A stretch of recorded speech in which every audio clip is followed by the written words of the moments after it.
Et salut, ici Chaton Sauvage, j'espère que vous allez bien. On se retrouve aujourd'hui pour une vidéo, vous l'avez vu dans le titre, et l'heure est grave les amis, nous allons parler des alternatives à la viande. J'ai voulu faire cette vidéo parce que ça fait pas mal de temps que je vois des choses circuler sur les réseaux sociaux, principalement sur Instagram, mais également sur Facebook, concernant les alternatives aux produits d'origine animale et principalement les alternatives qui ressemblent à de la viande. Donc, comme je vous ai montré là, des steaks, du jambon ou encore des saucisses, etc. Tout ça a tendance à créer beaucoup de débats, donc je me suis dit que j'allais en faire une vidéo pour un petit peu prendre point par point les petites choses que j'ai vues passer et pour y apporter mon point de vue et peut-être répondre à certaines questions que vous pouvez avoir sur ce genre d'alternative. Donc du coup c'est parti pour la vidéo. Une chose qui revient énormément par rapport à ces alternatives à la viande, c'est que ça serait des produits ultra transformés, trop transformés, plein d'additifs, plein de conservateurs, d'arômes, etc. Et je voulais commencer par ça parce que c'est vraiment ce que je vois le plus par rapport à ces produits-là. Donc voilà, je me suis dit que j'allais commencer par ce point-là qui est peut-être un des plus importants de cette vidéo. Restez quand même jusqu'à la fin, on ne sait jamais, vous allez peut-être apprendre des trucs. Alors ce point-là, il est pas mal repris par des personnes qui mangent de la viande, aussi par des personnes qui sont véganes et également les personnes anti-véganes qui sont contre le véganisme, contre toutes ces alternatives-là. Donc je vais me permettre de débunker un petit peu tout ça. Au niveau des compositions, alors ça reste des produits qui sont transformés, ça c'est clair, c'est indéniable. À partir du moment où un ingrédient n'est pas brut, il est transformé, voire ultra transformé. Je pense par exemple au pain, aux pâtes, aux légumes en boîte aussi. C'est des légumes bruts, mais ils ont quand même été transformés de manière à finir en boîte de conserve. Donc j'ai quelques produits avec moi pour vous donner des petits exemples de composition. Je voulais juste avant faire un petit point sur les marques que l'on peut trouver en France. Je pense notamment aux marques Eura, Apivore, Accro, La Vie aussi, qui sont des marques avec des bonnes compositions où il n'y a pas beaucoup d'additifs, voire dans certaines compositions pas du tout, il n'y a pas de colorant, il n'y a pas de conservateur, etc. Donc là on est plutôt pas mal niveau composition. Par contre, il y a des marques étrangères, je pense notamment à Beyond Meat, qui a été développée aux États-Unis d'Amérique. Là, la composition n'est pas la même, tout simplement parce que les pays, en fait, ont des législations différentes par rapport aux compositions des produits. Vous allez trouver aux États-Unis d'Amérique, par exemple, c'est pas du tout la même chose que ce que vous allez trouver en France ou même en Europe, parce que la législation n'est pas la même. Je me souviens que pour Beyond Meat, quand la marque a voulu s'implanter en Europe, il y a eu des restrictions. La marque a dû changer la composition de ses produits pour que ça soit autorisé sur le sol européen et notamment le sol français, tout simplement parce que la législation n'est pas la même. Donc quand on parle de produits ultra transformés avec des compositions qui sont cracra, etc., déjà il faut bien lire la composition avant de dire ce genre de choses et surtout se rendre compte que selon les pays, ça change en fait. On ne peut pas se retrouver avec les mêmes produits. Il y a des différents, donc il y a des pays qui vont en avoir rien à péter, qui vont mettre un petit peu de tout et de n'importe quoi. Je pense notamment aux États-Unis d'Amérique. D'ailleurs, c'est un vrai problème de santé là-bas parce que pour le coup, la composition d'énormément de produits est problématique. Je pense notamment au sel, vous savez le sel qui se trouve en boîte à saupoudrer. Et en fait dans le sel, il y a du sucre qui est rajouté. Donc voilà, trouver du sel, juste du sel aux États-Unis, apparemment c'est hyper compliqué. Donc voilà, tout ça pour dire que déjà de base, une marque étrangère qui fait de la crasse dans son pays d'origine ne va pas forcément le faire en France parce que la législation n'est pas la même. Vous voyez un petit peu ce que je veux dire. Donc non, on ne peut pas faire tout et n'importe quoi au niveau de la composition des produits, même si encore une fois, il y a quand même des additifs qui sont autorisés et ce genre de choses. Mais là, du coup, on peut se fier qu'à nous et à notre propre avis là-dessus. On peut utiliser des applications aussi pour nous aider à identifier les produits qui peuvent être problématiques. Mais sachez que déjà, rien qu'en Europe, il y a une certaine barrière par rapport à beaucoup d'ingrédients. Beaucoup d'ingrédients n'ont pas leur place dans les produits qu'on trouve en Europe. Donc y compris la France du coup. Voilà, donc ça c'était pour la partie un petit peu géographique de cette vidéo. Donc j'ai pris quelques exemples pour vous donner les compositions. Alors ici il y a des steaks hachés de la marque Accro. Au niveau de la composition, on a protéines de pois 27% et de blé 12% qui sont réhydratés, de l'eau, de l'huile de tournesol, de la fibre de pois, des arômes naturels. Alors arômes naturels c'est le goût qu'il a et en général les marques ont leurs recettes donc elles mettent juste arômes naturels, mais ça vous pouvez regarder dans n'importe quel produit, ça sera toujours arômes naturels. Je pense notamment au ketchup, à certaines sauces. Le truc arôme c'est bien souvent pour cacher la recette et ne pas se la faire voler par des concurrents. Stabilisant méthylcellulose, on a du vinaigre tamponné, du jus concentré de betterave, donc ça je pense que c'est pour la couleur, du sirop de sucre caramélisé, de l'extrait de malt, du jus d'acérola et de la vitamine B12. Je vais vous donner l'apport en protéines, même si en soi des protéines on en trouve quand même un petit peu partout. Là on est sur 17 grammes de protéines pour 100 grammes, donc c'est plutôt pas mal. Je vais prendre un autre exemple avec le jambon La Vie, qui est composé de protéines de pois réhydratées, 91%, de protéines de soja, arômes, jus concentré de radis, sel, correcteur d'acidité, acétate de potassium et acide lactique vegan. Voilà, donc là pour le coup la compo elle est vraiment encore plus rapide. Donc voilà, et pour le taux de protéines on est à 19,5 grammes au 100 grammes. C'est pas mal. C'est très similaire à la viande en fait, parce que la viande on est autour des 12 à 20 grammes. Je crois que les viandes les plus protéinées c'est les abats qui dépassent je crois les 20 grammes. Donc voilà, là au niveau de ces alternatives, au niveau protéines on est pas mal, on ne risque pas de carence. Mais de toute façon des protéines il y en a partout, donc en soi les carences enfin franchement être en carence de protéines aujourd'hui actuellement en France c'est extrêmement rare. Je termine avec ce produit-ci qui sont les aiguillettes végétales au piment d'Espelette de la marque Apivore, un de mes simili-carnés préférés, j'adore. Aux protéines de soja à 20%, huile de tournesol, arômes naturels, sel, épices, poudre de tomate, piment d'Espelette, herbes aromatiques, fibres végétales, agent levant, bicarbonate de sodium, correcteur d'acidité, vinaigre tamponné et acide citrique. Et au niveau des protéines, on est à 20 g de protéines pour 100 g. C'est très très bien aussi. Et par rapport à ces compositions, j'ai l'impression que les gens ne se renseignent pas vraiment, n'ont pas pris la peine, comme j'ai pu le faire là, de vous lire les compositions, notamment des produits que ces personnes consomment. Parce que pas mal de personnes qui consomment de la viande ne pensent pas qu'en fait les produits avec de la viande sont également des produits qui peuvent être transformés, voire ultra transformés. Je pense notamment aux nuggets, mais également aux merguez, saucisses, chipolata, aux saucissons également, les plats préparés, pareil, que ce soit une pizza, une salade de pâtes ou un plat de lasagne. Et je pense aussi à la fricadelle parce que je viens du Nord et que dans le Nord, la fricadelle c'est très connu. Et il y a même une phrase qu'on se dit souvent qui est tout le monde sait ce qu'il y a dedans mais personne ne le dit. Et je trouve que ça résume assez bien la composition des produits où en fait on se retrouve avec une entre guillemets simple fricadelle qui est composée de plusieurs viandes qui sont mélangées ensemble avec des arômes, avec des additifs, des stabilisants, des conservateurs, etc.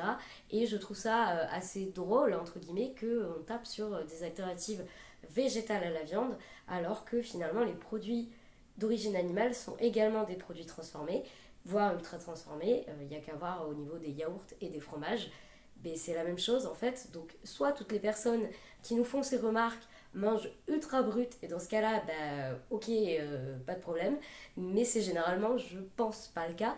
Donc voilà, n'hésitez pas à regarder la composition de vos produits avant de taper sur d'autres produits parce que peut-être que vous aussi vous mangez des produits transformés et que vous vous dites mais les alternatives à la viande c'est quand même ultra transformé. Cette personne en train de manger des nuggets dans une sauce. Autre point qui revient souvent, et là ça revient beaucoup du côté des personnes qui consomment ces alternatives là, il s'agit du prix, que ces alternatives seraient trop chères et que même si on veut encourager les gens à manger un peu plus végétal, c'est compliqué parce que ces choses-là coûtent un bras et demi. Je suis plutôt d'accord avec ça parce que moi-même j'adore ce genre d'alternative, mais j'en achète pas souvent parce que ça revient quand même assez cher. Néanmoins, je tiens quand même à préciser, la plupart de ces alternatives sont au même prix que la viande. Le prix au kilo est le même. Alors je parle pas de la viande premier prix, je parle soit de marques que je ne vais pas citer d'ailleurs, mais de marques très connues qui vendent de la viande. Vous allez dans une boucherie par exemple, et pratiquement le même que la viande en fait. Donc pour quelqu'un qui, comme moi par exemple, ne mange plus de viande depuis des années et des années, D'ailleurs, je pense que quand cette vidéo sortira, j'aurai fêté mes 10 ans de véganisme. Mais du coup, quand une personne comme moi ne consomme plus et n'achète plus de viande depuis très longtemps, forcément que ce genre de prix nous choque parce qu'on n'a pas l'habitude en fait tout simplement d'acheter des choses aussi chères, puisque dans l'alimentation, clairement ce qui coûte le plus cher c'est les produits d'origine animale. Moi ça me fait un peu rire quand on me dit ah mais les légumes c'est cher. Bah les légumes, alors certes c'est peut-être cher parce que la vie est chère, tout augmente tout le temps, surtout avec l'inflation, etc. Mais si tu compares des légumes à de la viande, pour moi le choix est vite fait, les légumes c'est beaucoup moins cher. Donc voilà, quand on n'a pas l'habitude, effectivement on peut trouver ça cher. J'ai discuté avec des personnes qui achètent de la viande et en fait ces personnes m'ont dit, mais là les alternatives que toi tu as, j'en ai acheté parce qu'en fait c'est moins cher que la viande que j'achetais avant. Donc je pense que c'est une question de un petit peu de curseur de est-ce qu'on achète encore de la viande et du coup ces alternatives là sont au même prix, ou est-ce qu'on n'achète plus du tout de viande et du coup bah, les alternatives nous reviennent très cher parce que c'est un truc qu'on n'achetait pas de base. Je voulais aussi faire un petit point sur le fait donc que ces produits soient chers. Sachez, je ne sais pas si vous le savez, mais sachez que les produits d'origine animale sont subventionnés par l'État. C'est-à-dire que vous payez ces produits moins cher que si ces produits étaient vendus sans subvention. Je pense par exemple au litre de lait qui est... j'essaie de me souvenir, mais je crois qu'il est pas loin des 1 euro, ou peut-être qu'il les a dépassés. Je pense que là, pareil, ça dépend des marques et ça dépend de où vous habitez. Mais sachez que de base, s'il n'y avait pas les subventions, le litre de lait serait à presque 2 euros. Donc les subventions sont là pour en fait permettre aux gens d'acheter des produits d'origine animale. Je pense qu'il y a peut-être une histoire de lobby derrière, faudrait que je me renseigne, mais bizarrement les légumes et tout ça ne sont pas du tout subventionnés, tandis que les produits d'origine animale le sont. Donc les produits laitiers, la viande, le poisson, les œufs et du coup tout ce qui est fromage, yaourt, etc. c'est subventionné pour que les gens les payent moins cher. Et donc c'est pas le cas des alternatives végétales. Donc je ne sais pas si un jour ça sera subventionné, ça serait bien, ça nous permettrait de payer moins cher tout ça. Mais bon, d'ici là, il faut attendre. Et il faut savoir aussi que l'on paye le développement de ce genre d'alternatives parce que c'est nouveau sur le marché. En fait, à partir du moment où quelque chose est nouveau, c'est entre guillemets plus cher parce qu'il y a tout un développement derrière, toute une logistique que n'ont pas les marques qui vendent de la viande avec des produits qu'elles vendent, des références qu'elles vendent depuis des années et des années. Elles ont moins ce côté recherche, même si je pense qu'il y a toujours une recherche pour créer de nouveaux produits. Là, les alternatives végétales, comme celles que je vous ai montrées, sont des produits qui sont récents sur le marché. Ça fait moins d'une dizaine d'années que ça existe, même si d'autres marques se sont lancées il y a déjà des décennies sur le marché.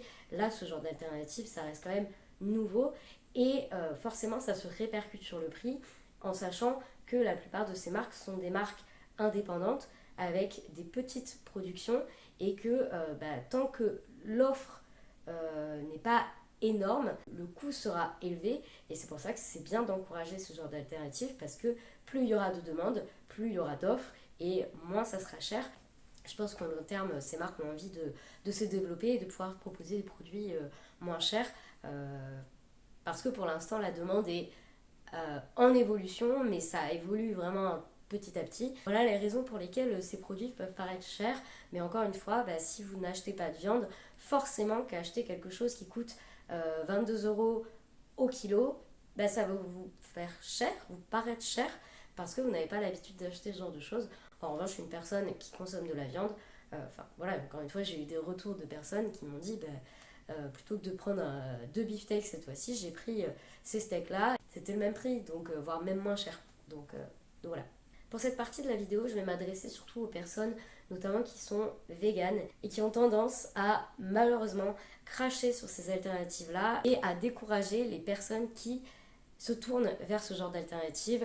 Il y a des personnes qui partent du principe que l'on peut se passer de ce genre de choses et que ça serait bien de s'en passer, que ça reste des produits transformés, que ça reste cher, etc. Et là-dessus, ça m'embête un petit peu que des personnes véganes se permettent d'alimenter tous ces clichés sur les alternatives parce que déjà qu'on a pas mal de personnes qui leur tapent dessus pour que ça se vende pas forcément, etc. Et du coup moi ça m'embête un petit peu que des personnes qui sont pour les animaux dénigrent ce genre d'alternative. Alors, si ces personnes ont décidé de ne pas en manger, ben, c'est leur choix, mais de là à dénigrer ce genre de produits qui finalement permettent de tuer moins d'animaux, parce que c'est le but. Ouais, c'est pour ça que j'encourage les gens à se tourner vers ce genre d'alternative, que j'en parle dans des vidéos produits terminés, parce que bah, derrière, il y a moins de victimes, il y a moins d'animaux dans les abattoirs, et au long terme, je pense que ça aura un réel impact sur l'exploitation animale en France et dans le monde, et que c'est important de mettre en avant ces alternatives-là. C'est vrai que moi, ça me perturbe les personnes, enfin ça me dérange même que des personnes qui ont changé de mode de vie pour les animaux puissent dénigrer ces alternatives-là qui permettent de ne pas tuer d'animaux. Alors même si j'aime beaucoup ces produits, je vais quand même vous faire un petit point sur la consommation, notamment la consommation quotidienne de ce genre de produits, parce que là aussi c'est un peu montré du doigt. Je vous avoue que moi j'en mange en moyenne 1 à 2 fois par semaine, même si ça arrive qu'il y ait des semaines où j'en mange pas, parce que j'en ai tout simplement pas dans le frigo. Ça va dépendre de ce que je trouve en magasin, puis ça va dépendre de mes envies aussi, tout simplement. Si vous avez envie d'en consommer quotidiennement, ben, vous faites bien comme vous voulez. Donc moi j'en consomme pas tous les jours, même si j'aime beaucoup ce genre de produits. J'aime aussi beaucoup varier mon alimentation. Il y a une question qui revient pas mal et je vous avoue que je ne comprends pas pourquoi il y a cette question qui revient autant. J'ai l'impression que les gens réfléchissent pas trop quand ils posent cette question. C'est pourquoi est-ce que tu manges quelque chose qui ressemble à de la viande au lieu de manger de la viande? Pour des raisons d'éthique, tout simplement. J'adorais la viande, j'adorais ça, j'adorais la viande saignante. Par exemple, une bavette, plus elle était saignante et meilleure c'était. Mais pour autant, bah, j'ai préféré privilégier les animaux et du coup j'ai arrêté d'en consommer. Et ça n'empêche que j'aime bien trouver des alternatives, des choses qui y ressemblent. Je suis pas devenue végane parce que je détestais la viande. Je suis devenue végane, alors autant je détestais le fromage, mais je suis devenue végane parce que j'ai de l'empathie pour les animaux et que ça m'a saoulée en fait de savoir que mon mode de vie avait un impact sur la vie des animaux qui n'ont rien demandé. Donc voilà la raison pour laquelle beaucoup de personnes qui arrêtent de manger de la viande arrêtent de manger de la viande pour des raisons d'éthique. Je voulais aussi faire un point sur les alternatives à la viande qui ne sont pas forcément des simili-carnés, enfin qui ne ressemblent pas à de la viande, mais qui peuvent nous aider dans des préparations. Je pense notamment au sétan.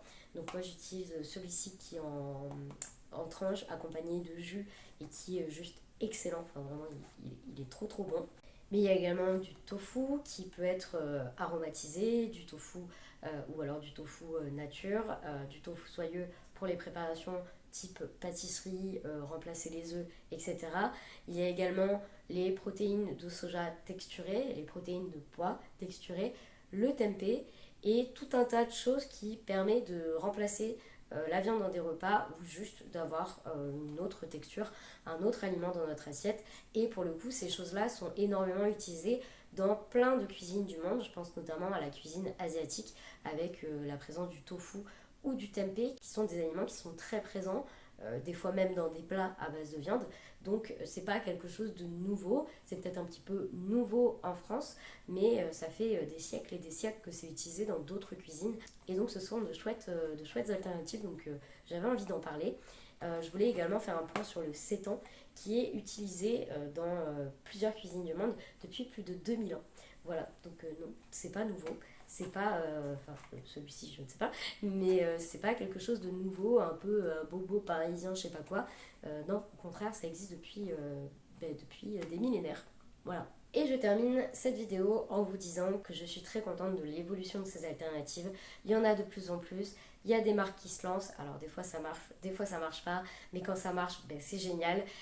C'est vraiment un pas vers l'alimentation végétale. Ça se développe de plus en plus et dans plein de pays.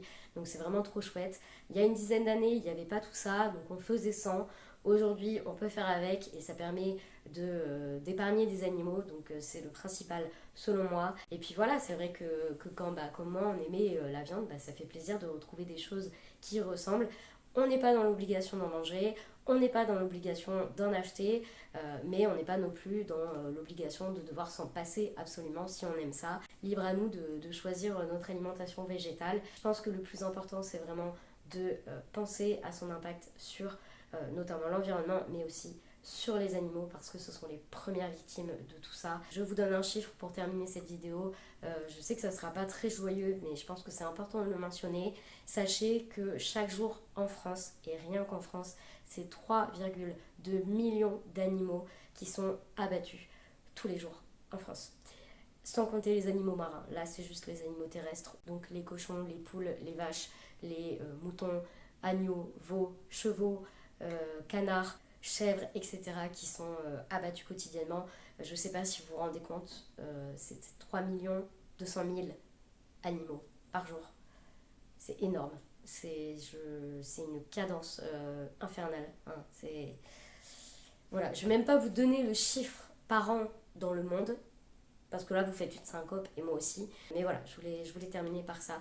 Sur ce, c'est la fin de cette vidéo. J'espère que ça vous a plu, même si j'ai terminé sur une note un petit peu négative. Mais pour moi c'était important de le faire. Et puis n'hésitez pas quand même à mettre des petits pouces, même si c'est une vidéo un peu compliquée.